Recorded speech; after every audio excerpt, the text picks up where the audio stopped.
कैसे कैसे मारिफत के फूल खिलते हैं यहाँ। एक राह हक के राही की इंतहाई दिलचस्प आप बीती देखिए, जिसे एक ऐसी हस्ती को ढूंढने का टास्क मिला जिसका ना नाम बताया गया और ना ही एड्रेस। बिस्मिल्लाहिर्रहमानिर्रहीम, अस्सलामु अलैकुम वरहमतुल्लाहि वबरकातुहू। आप देख रहे हैं द रियल फैक्ट्स की सीरीज़ रूहानियत व औलिया अल्लाह। नाजरीन इकराम, the real facts YouTube channel हमेशा अपने नाजरीन को हर मौजू पर सिर्फ़ और सिर्फ असली हक़ाइक़ यानी रियल फैक्ट्स ही पेश करता है। सिर्फ कहीं इंतहाई हसासियत के पेश नज़र किसी किरदार का या जगह का नाम मख्फी रखना राजदारी की शराइत के पेश नज़र कहीं हो सकता है, वगरना अल्हम्दुलिल्लाह ये सब 100% हक़ाइक़ पर मबनी है जो आप देखने जा रहे हैं। नाज़रीन करम, हमारे एक इंतहाई करीबी दोस्त की इस आप बीती से हमें इस बात का बखूबी इदराक हो सकता है कि रूहानी दुनिया का निज़ाम और औलिया अल्लाह का रूहानी तसर्रुफ़ कैसे काम करते हैं, तालिब हक़ की खुद हक़ ताला अपनी तरफ कैसे रहनुमाई फरमाते हैं। नाज़रीन करम, हमारे ये दोस्त अपनी आप बीती कुछ यूँ बयान करते हैं कि मेरा ताल्लुक़ एक मजहबी और रूहानी घराने से है। बचपन से ही मेरे वालिद ग्रामी विसाल फरमा गए और मैं बहन भाइयों में सबसे छोटा था। मुझे बचपन से ही रूहानियत की तरफ बहुत ज़्यादा लगाव था। हालत ये थी कि ख्वाब में बहुत बरगज़ीदा हस्तियों की मुलाकात या आमदा रनुमा होने वाले वाक़यात के तसलसल की वजह से हमेशा शौक़ से सोया करता था। मैं कभी बचपन में बच्चों के साथ नहीं खेला, बल्कि हमेशा बचपने में भी बड़ों की महफिल में बैठना और उन्हें सुनना पसंद करता था। मैं अभी छोटा था कि एक दफ़ा चंद बुज़ुर्गों की निजी गुफ्तगू में पुराने दौर का एक वाक़या सुनने को मिला कि फ़लाँ साहब ने पहले 12 साल फ़लाँ पीर साहब के पास बगरज़ फैज़ व बैत खिदमत में गुजारे। जब बहुत वक्त बीत चुका तो पीर साहब से अर्ज़ गुज़ार हुआ कि उन्हें उनका रूहानी फैज़ और हिस्सा अता फरमाया जाए। पीर साहब ने उन्हें बताया कि उनका रूहानी फैज़ और हिस्सा फ़लाँ इलाके के फ़लाँ नाम के पीर साहब के पास है।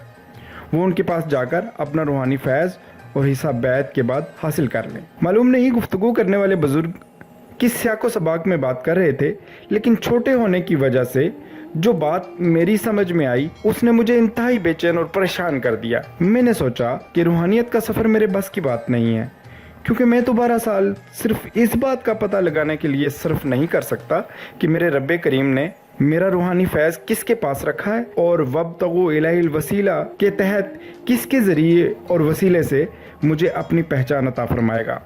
इसका मतलब ये हुआ कि मुझे बेकार में इस राह पर चलने की ला हासिल कोशिश नहीं करनी चाहिए।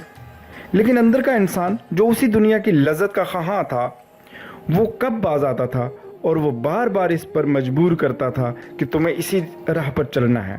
खैर, ये कश्मकश अंदर ही अंदर इस कदर ज़ोर पकड़ गई कि मैं रात को सोते हुए इतना रोया कि मेरा तकिया गीला हो गया और मैं रोते रोते ये दुआ कर रहा था, ऐ मेरे मालिक व मौला, आप ही मुझे बता दें कि आपने मेरा रूहानी फैज़ किसके हाथ में रखा है और अपनी पहचान और इरफान के लिए आपने मेरे लिए कौन सा वसीला मुंतखब फरमाया है।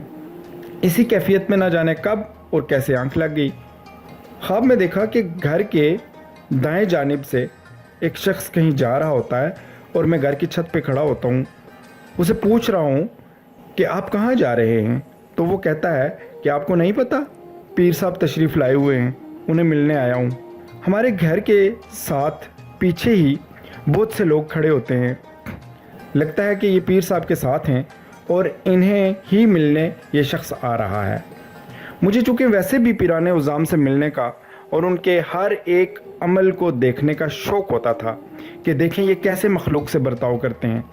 उसी शौक़ के मुताबिक ख्वाब में भी ज़ौक़ पैदा होता है कि देखा जाए कौन से पीर साहब हैं और इनका तरीक़ाकार क्या है।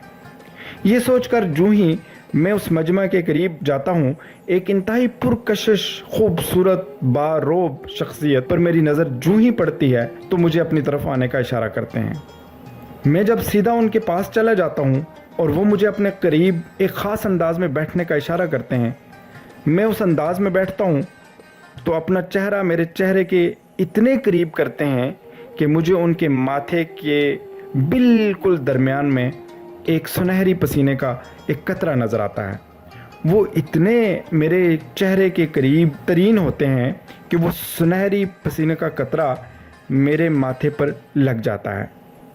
इसके बाद कुछ मज़ीद बातें भी होती हैं और मुझे 2 निशानियां बताई जाती हैं। एक, उन्होंने सर पर जो टोपी पहन रखी थी वो बहुत ही मुख्तलिफ और अनोखे डिज़ाइन की होती है, जो मैंने ज़ाहिरी ज़िंदगी में कभी भी नहीं देखी थी। यानी टोपी का वो डिज़ाइन मैं ज़िंदगी में पहली दफ़ा ख्वाब में देख रहा था। और दूसरा, उनकी एक टांग कटी हुई दिखाई जाती है। खैर, जब मैं आलम रोया से बेदार हुआ, यानी ख्वाब से बेदार हुआ, तो मुझे बिल्कुल ये नहीं लग रहा था कि ये ख्वाब है, बल्कि 100% एहसास हो रहा था कि ये सब मैं आलम ज़ाहिर में शायद देख रहा था।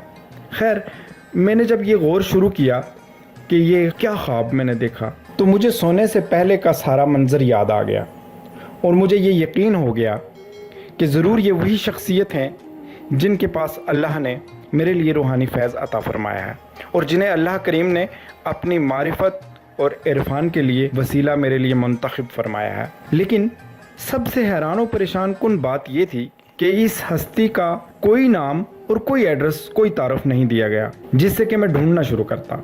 लेकिन मुझे पूरी तरह यकीन हो चुका था कि यही वो हस्ती है जिसे मैंने ढूंढना है, खा इसके लिए मुझे जो भी करना पड़े। और ये हस्ती भला ज़ाहिरी दुनिया में जिस मर्जी शोबा से हों या जो भी काम कर रहे हों, मुझे मेरे मालिक व मौला ने खुद गाइड कर दिया है कि यही मेरे मुअल्लम, मुरब्बी और मुर्शिद हैं और यही उसकी ज़ाते अक़दस की तरफ से मेरे लिए वसीला हैं। लेकिन बात फिर जाकर नाम, एड्रेस और अता पता पर पहुंच जाए कि भाई मैं किससे क्या दरियाफ्त करूं, मैं किसको ढूंढ रहा हूं या कोई मुझे किसका पता बताए। बिल्कुल ज़ाहिरन ना हल होने वाला नामुमकिन टास्क था। लेकिन मेरे दिलो दिमाग में इतना रासख था कि मैं स्कूल तो जाता था, लेकिन किसी टाइम पीस की तरह मुझे हर हफ्ता में 1-2 मरतबा बाकायदा घंटी या अलार्म की तरह दिमाग पर बजता कि यार उस हस्ती को ढूंढना है और अभी तक नहीं ढूंढा। लेकिन कैसे ढूंढना है, कोई पता नहीं, ना कोई नाम है ना एड्रेस। नाज़रीन करम, हमारे दोस्त बताते हैं कि मेरे पड़ोस में हमारे एक कज़न कारी सैयद ज़ैनुल आबदीन बुखारी साहब रहते थे। उन्हें अल्लाह करीम ने बहुत से खसाइस व खसाइल हमीदा से माला माल फरमाया है। वो एक वक्त में हाफिज़, कारी, हकीम और बहुत अच्छे ख्वाबों के मुअब्बर भी हैं, जिनके साथ मेरा बहुत ही ज़्यादा दिली लगाव था। अक्सर औक़ात उनकी सोबत में बैठता। वो हमारी गांव की मस्जिद से करीब ही शहर की मस्जिद में पढ़ाने चले गए। कुछ अरसा गुजरा, वो वापस ना आए तो दिल बहुत बेचैन हो गया। मैंने स्कूल से बाकायदा छुट्टी ली कि आज उन्हें मिलने के लिए शहर जाऊंगा। चुनांचे मैं शहर चला गया।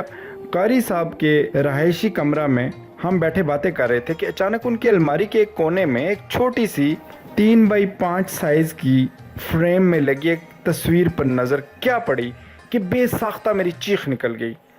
पागलों की तरह लपक कर उसे उठाया और अपने सीने से लगाकर पूछ रहा हूँ, खुदा के लिए कारी साहब बताएं ये कौन है, खुदा के लिए कारी साहब प्लीज़ मुझे बताएं ये कौन है। कारी साहब ये मंजर देखकर कुछ मुतहय्यर हुए। फरमाते हैं, बताएं कि मसला क्या है, क्यों ऐसे कर रहे हो। मैं असरार कर रहा हूँ, नहीं पहले आप बताएं ये कौन है, फिर दूसरी कोई बात करूँगा। कारी साहब ने फरमाया कि भाई ये मेरे पीर मुर्शिद हज़रत ख्वाजा सूफ़ी फ़कीर मोहम्मद नकीबुल्लाह शाह सरकार की शबी मुबारक है। लेकिन आपको क्या हुआ? मैंने ये सुना कि ये ज़ाहिरन भी पीरो मुर्शिद हैं, तो उस एक्साइटमेंट में मेरी हालत काबिल दीद थी। चूँकि ये 100% वही खूबसूरत, वजीह, दिलकश और बारोब चेहरा उसी टोपी के साथ था जो मैंने पहली दफ़ा ख्वाब में ही देखी थी। मुझे एक ऐसी हस्ती को ढूंढने के टास्क में कि जिनका ना मुझे नाम पता था और ना ही एड्रेस, बस सिर्फ उनका चेहरा और उनकी 2 निशानियाँ देखी गई थी। वो एकदम ऐसे मिल जाने से शुक्राने और खुशी के एहसासात और जज्बात अल्फाज में नहीं डाले जा सकते। इस कदर पुरजोश और खुश था कि अचानक ये याद आया कि उफ़ अल्लाह, उनकी तो एक और निशानी थी, क्या पता वो इनमें है या नहीं और मैं फिर नामुराद ही रह जाऊं। यही सोचते ही एकदम जैसे किसी 1000 वाट के बल्ब का बटन ऑफ कर दिया जाए, उसी तरह बुझ गया। कारी साहब ने पूछा, क्या हुआ? मैंने उन्हें बताया कि कसम से 100% यही हस्ती हैं जिन्हें मैंने ख्वाब में देखा था और यही टोपी मैंने पहली दफ़ा ख्वाब में इन्हें ही पहनी देखी थी। लेकिन उनकी एक निशानी और भी दिखाई गई थी, शायद वो ज़ाहिरन इनमें ना हो। तो उन्होंने पूछा, कौन सी? मैंने कहा, उनकी एक टांग कटी हुई दिखाई गई थी। یہ سنتے ہی قاری صاحب نے فرتے جذبات میں مجھے گلے سے لگایا اور فرمایا کہ بھائی بابا جی کی ایک ٹانگ ایکسیڈنٹ کی وجہ سے کٹ چکی ہے۔ ناظرین کرام، جب قاری صاحب کو پوری خواب سنائی تو انہوں نے فرمایا کہ آپ کی ارادت حضرت صوفی محمد عظمت اللہ شاہ مدظ اللہ العالی سے ہوگی، کیونکہ آپ کا فیض اور حصہ بابا جی سرکار سے انہیں منتقل ہو چکا ہے۔ چنانچہ 1996 میں حضرت خواجہ صوفی محمد عظمت اللہ شاہ رحمۃ اللہ علیہ کے دست اقدس پر سلسلہ عالیہ نقیبیہ میں داخل ہوا، جس کی ڈائریکشن مجھے میرے مالک و مولا نے خود عالم رویا میں دے دی تھی۔ ناظرین کرام، سلسلہ عالیہ نقیبیہ تقریباً تمام بڑے سلاسل جن میں قادری، چشتی، سہروردی، نقشبندی، ابوالعلائی، مجددی، صابری، نظامی، جہانگیری، حسنی کا ایک گلدستہ ہے۔ سلسلہ عالیہ نقیبیہ کی نسبت حضرت خواجہ خواجگان صوفی فقیر محمد نقیب اللہ شاہ رحمۃ اللہ علیہ سے ہے، اور اس سلسلہ عالیہ نقیبیہ کا مرکزی آستانہ عالیہ نقیبیہ قصور شہر سے 6 کلومیٹر فاصلے پر نقیب آباد شریف میں مرجع خلائق ہے۔ ناظرین اکرام، آپ نے اس آپ بیتی میں دیکھا ہے کہ روحانی دنیا کا نظام اور تصرف کیسے ہوتا ہے، اور کس انداز میں طالب حق کو راہ حق ملتا ہے، اور کیسے وہ اپنے رب کی معرفت کی طرف رواں دواں ہوتا ہے۔ اللہ کریم ہمیں اور ہر طالب حق کو اپنے پسندیدہ اور انعام یافتگان کے راستے پر چلاتے ہوئے اپنا اور اپنے محبوب کی معرفت اور قرب و وصال نصیب فرمائیں، آمین۔ آخر میں آپ سے گزارش ہے کہ اگر آپ کو یہ ویڈیو اچھی لگی تو بمہربانی چینل کو سبسکرائب کیجئے، بیل آئیکن کو کلک کیجئے اور صدقہ جاریہ کے لیے دوسروں سے شیئر کیجئے۔ جزاکم اللہ خیرہ، اپنا خیال رکھیے گا، اللہ نگہبان۔